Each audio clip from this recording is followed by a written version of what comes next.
You are listening to Studio MacGyver's Dragon Ball and Video Game Podcast.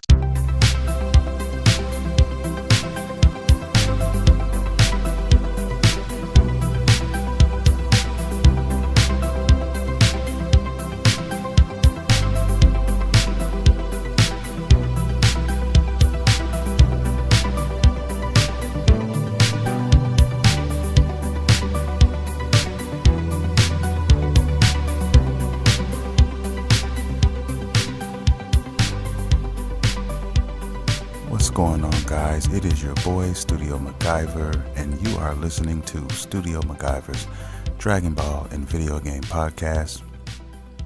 This episode, there is a lot to talk about. So much has happened.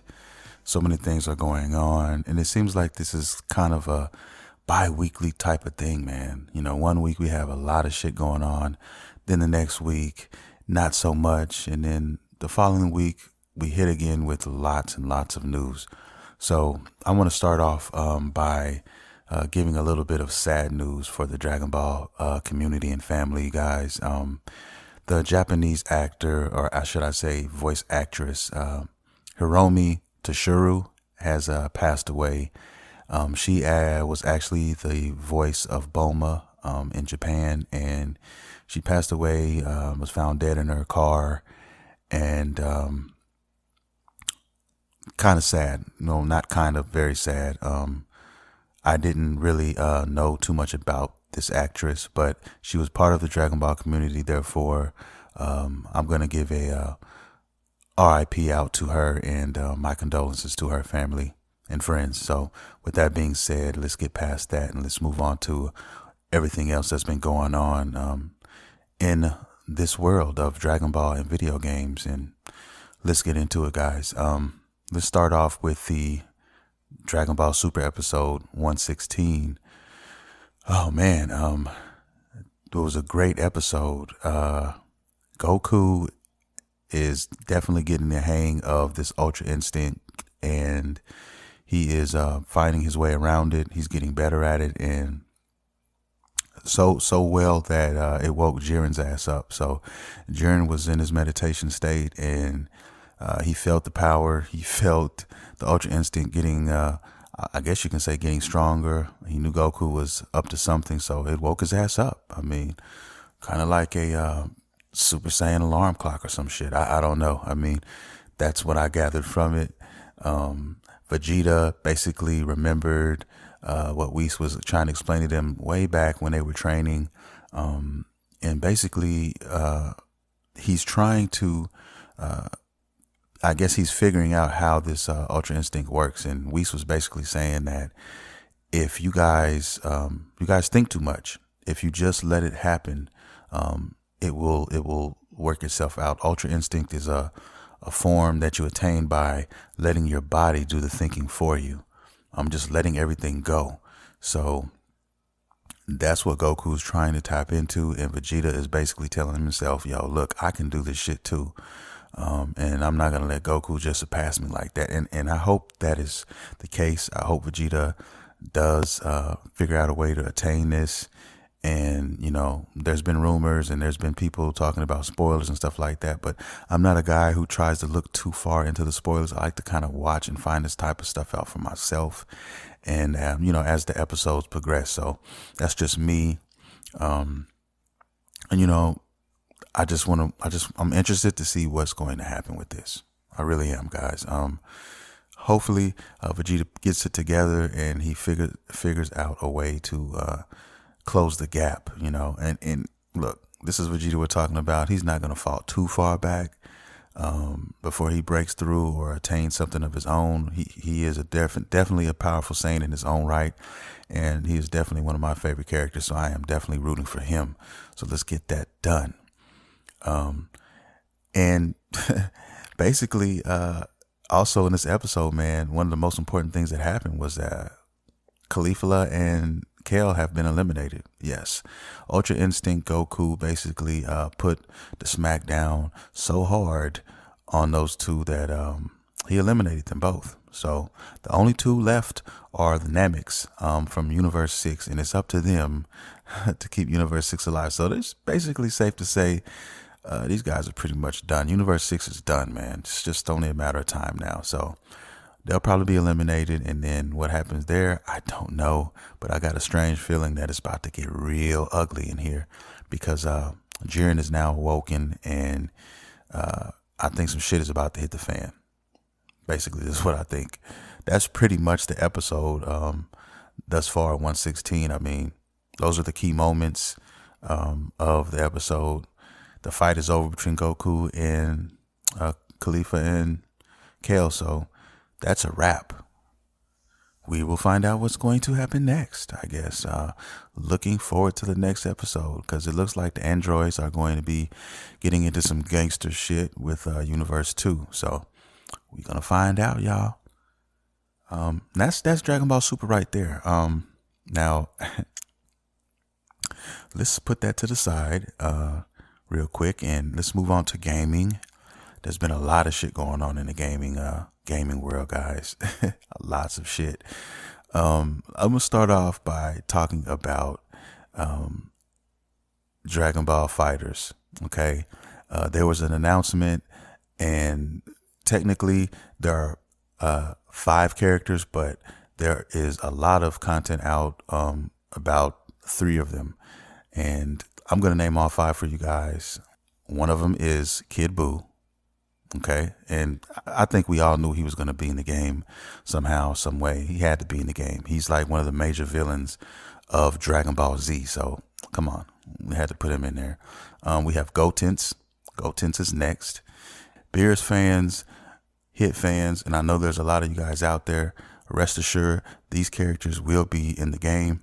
Now, whether these characters are going to be DLC or not, I cannot tell you. I think Hit and Beerus, they could possibly be DLC. That I guess the date on them is kind of up in the air, but they will be in the game. That's I guess that's the most important part. The last character is going to be Adult Gohan. Yes, and I think he's going to be in his mystic form. So that should make a lot of people very, very happy, especially Gohan fans, because Gohan fans are being spoiled because you get Teen Gohan and you get Adult Gohan. So, I mean, there you have it, man. Yeah. And this is just a little nitpicking, but the question I was asking is like, they're focusing this game on most of the characters on Dragon Ball Z, and they pretty much have all the characters from Dragon Ball Z, and it brings me to like outfits and clothes and stuff like that. At first, I started to question them because I was wondering, like, why do you guys have Tien in his Dragon Ball Super outfit? And that was kind of funny. And I was like, I had a feeling that why would they put Tien as the only character with his Dragon Ball Fighterz gear in this game if they weren't going to put anybody from Super in this game?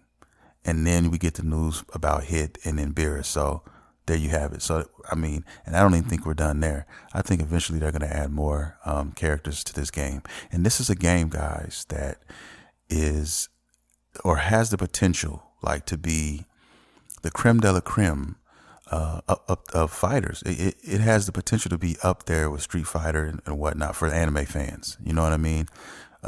Not as synonymous, of course, because Street Fighter is just one of those titles that is synonymous as a fighter. But this game here has a big shot at doing that moving forward, guys, especially for the anime community. So, I mean, it's beautiful, man. They have so much potential, so many things they can add and do.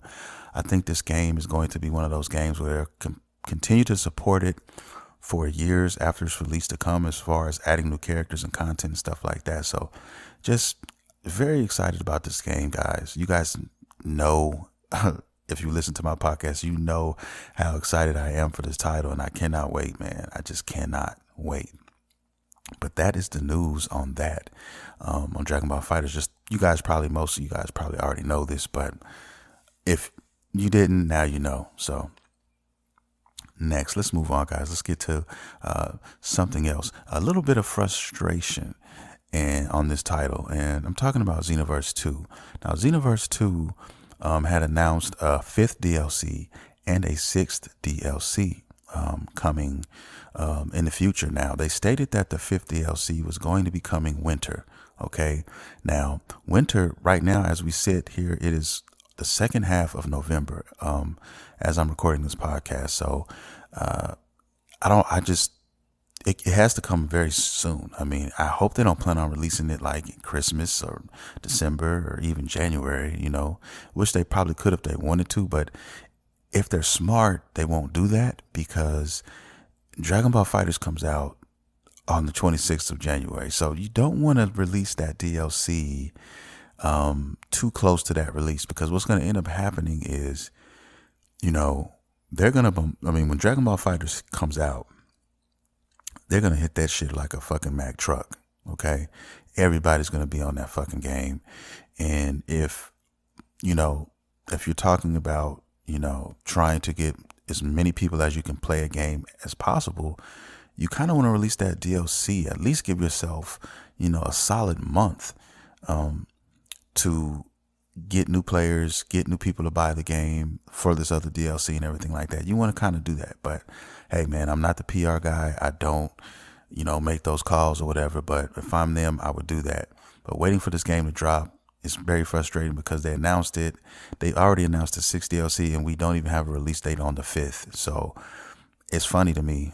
We have a release date on Dragon Ball Fighterz. We still don't have one on the 5th DLC of Xenoverse 2. And it's kind of frustrating when I think about it, because I've been waiting for this DLC, man, and I want to play it. And if they wait too long, because it's going to be it's going to be hard to balance those two games. I mean, because I'm telling you right now, when Dragon Ball Fighterz comes out, that is going to get the bulk of my time. I don't know about you guys. I know there's some big Xenoverse guys out there, but man, Fighterz is the game for me. Don't get me wrong. I love playing Xenoverse 2. It's very fun. But this game here, this competitive fighter, it's a revelation, and I can't wait to play it. So that is where I'm at on that. Like I said, a lot of news, guys, a lot of shit I'm throwing at you guys, but most of it's good. And here's the next thing I want to talk about. This, I mean, even if you're not a Star Wars fan, I'm sure you've heard all of the shit that's been going on with EA, man, as of late. Now, for the guys who don't know, for you that don't know out there, EA is basically have their hand in putting out Star Wars Battlefront 2, okay? A game that a lot of people have been looking forward to playing, me included. And they've been hit with so much negativity over, the airways, over YouTube, and Reddit, infamously, that they fucking had to backtrack, and they had to shut off the pay to play setup that they had going on with this game. And they only did it because, like I said, we the players finally gathered together, and it was too many of us out here to for EA to rival. So they had to do something about it. I mean, it's even made it to fucking CNN. Okay, because they were considering, they had other countries looking at this this marketing ploy as a gambling setup. And Disney owns Star Wars, so they weren't having this shit. They were like, look, we got kids, we got people playing this game who are minors, and we're not going to affiliate ourselves with anything to do with gambling. So shut it down. Okay. So all of this shit came to the light, and I'm happy for that. I'm glad that happened, because look, EA, you're some greedy motherfuckers. Okay. And this is what needs to be done when companies try to do, or try to use this type of business marketing strategy, which basically is designed to suck money out of the consumer, just bleed them dry over a period of time. Okay, they put out this game. Let's just keep it real with each other. EA put out Battlefront 2. You pay $65 for the game. Okay, but the fucked up thing about it is that the way the game is designed, it's designed for you to have to play online, They want you to play online. And when you're playing online, though, you're playing with a bunch of players who either got the game early and or who have paid when it was unlocked to play. Basically, spend some money on some shit and got their characters souped up. And then they're out there, they're owning everybody. They're out there owning everybody, and the game feels broken. And then when you try to go and say, okay, well, I'm going to try to grind offline. I want to grind offline and get my characters up and buy some things and do all that. The time that it takes, okay, is fucking ridiculous. Okay, it was like 40 hours to unlock one character, like one of the star characters, like one of the mainstays, like Darth Vader, one of those characters. It would take you 40 hours, and that's not including the times, loading times. That's not including putting any of that towards any other character or any other upgrade. So you're spending mad hours just trying to get one character. Okay, now that's what was going on, and EA had to shut that down because, like I said, the consumers went crazy. CNN, Disney, everybody got in their ass, and they had to stop it. So what they did was they turned it off. They turned it off, and that's all they did, though. They turned it off. Now, here's what I think is going to happen. That's a temporary fix. That's a Band-Aid. What they're probably going to end up doing is what they want to do is wait till Christmas, get all the people to buy the game that they can possibly get to buy the game. And then they're going to figure out a way to turn it back on and tweak some things before they do that. Okay. Now we'll see what happens, but this is a good thing for us. This is a good thing for the gamers because look, the gamers have banded together to let companies like this know that, look, you're not going to continue to fuck us over. You know what I'm saying? And continue to get away with it. And, look, I did the smart thing, what I think was smart. I didn't buy the game. I went to Redbox and rented the game, okay? Because I wanted to see for myself what this fucking game was about. And don't get it twisted. I mean, as far as the playing of the game, it's a fun game to play. But when you go online, like I said, if you're not ready and you don't have your shit together, you're going to get owned. You're going to get fucked. And it's designed that way because they want you to get fucked, and then they want you to say, well, damn, the only way I can compete is if I spend this money on this. Or they won't even let you fucking grind, though. That's what I'm saying. I'm fine with grinding, doing a little grinding. There's nothing wrong with a little bump and grind. Like, no, there's nothing wrong with a little grinding in the gaming and when you're playing your games, bro. Seriously, it's not. But this was fucking overkill, okay? I thought I was playing a free to play Android fucking video game because I told myself I was going to grind offline and get all my points and stuff together before I went online. And the funny thing is, after my 5th game, the game froze on me and told me that I could not play anymore. I could not grind anymore for points until 24 hours have passed. So they weren't giving me anything else until I waited for 24 hours. Not 5 hours, not 3 hours, not even 1, 24 fucking hours. Okay? And when I saw that shit, I was done. I was like, I'm done. Okay? For the people who pay $65, okay, for this game, I'm sorry for you. I feel sorry for you, the ones who feel that you've gotten fucked. Now, there are going to be some people out there that say, hey, man, stop bitching, just play the game, and that's fine. If that's how you feel, that's how you feel, man. But the majority of the people have spoken, and as a result of that, EA is in hot water, and they are running around scrambling, trying to figure out what they're going to do next because they know they had some shit that was dirty, okay? And let's just keep it real with each other. It was them trying to reach. They realized they were basically testing the consumers. And they got fucked behind it. So don't do it again. Rethink it, figure something out. You better get it right. And you need to fix that wait for 24 hours bullshit because all that is designed to get people to make you go online. And, after 5 times, I can't get anything now. So the only way I can get points now is if I go online and play. But then when you go online and play, what happens?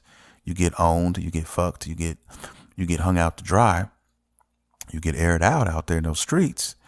And then you they make you want to buy something. They make you want to, you know what I mean? But now you can't buy anything because they froze everything. So the only option now is just to stay online. So they're going to do whatever they can get you to do to stay online. You know what I mean? So I just think that that game is broken. Right now, that game is fucking broken. And I'm going to leave that at that. Okay. But that's what's been going on with EA, and that's what's been going on pretty much out here, man. In these video game and anime streets. I am still playing Naruto Ninja Storm 4. I haven't had a lot of time as of late to play it, but I am still playing it, and I'm still looking for teachers. I'm still a noob, and I'm still learning, but I have some videos coming out on my YouTube channel. You guys check out my YouTube channel. Hey, Google Studio MacGyver, man. Hit that subscribe button, man. That's it. I mean, I got content all the time, every week. This podcast is even available on there. You can go and listen to the very first podcast, or you can listen to this one and everything in between. All available on the YouTube channel. You can also download it for on the go if you want to. Check out my Instagram, Studio MacGyver79, and definitely check out the Studio MacGyver Dragon Ball Video Game Podcast Facebook page. That baby is growing. We're almost at 1,200 follows, and yo, man, that's very good, because I remember when I had 144, and it felt like it was just a week ago. So we're getting bigger, and we're trying to get more potent with that. So, yeah, man, if you like the shit that I'm doing, if you enjoy the podcast, just support me, man. Show your love. And for the ones who are listening to this show, and the ones who have showed me love with emails and messages and everything like that, I just want to say thank you again. I just want to say I love you again, and I'm not going to stop, and I'm going to continue to do this. And for the love of anime, for the love of video games, guys, this is what I'm here for. All right. And that's just what it is. I also have a new song out. I think you guys heard it. If you haven't, it is called My Dragon Ball. It's a parody song about my love for Dragon Ball, okay, for the anime. And it's pretty dope. You guys can also check that out on the YouTube channel, and you can check it out on the Facebook page as well. So with that being said, guys, I'm going to get out of here, man. You have been listening to Studio MacGyver's Dragon Ball and Video Game Podcast. See you next time.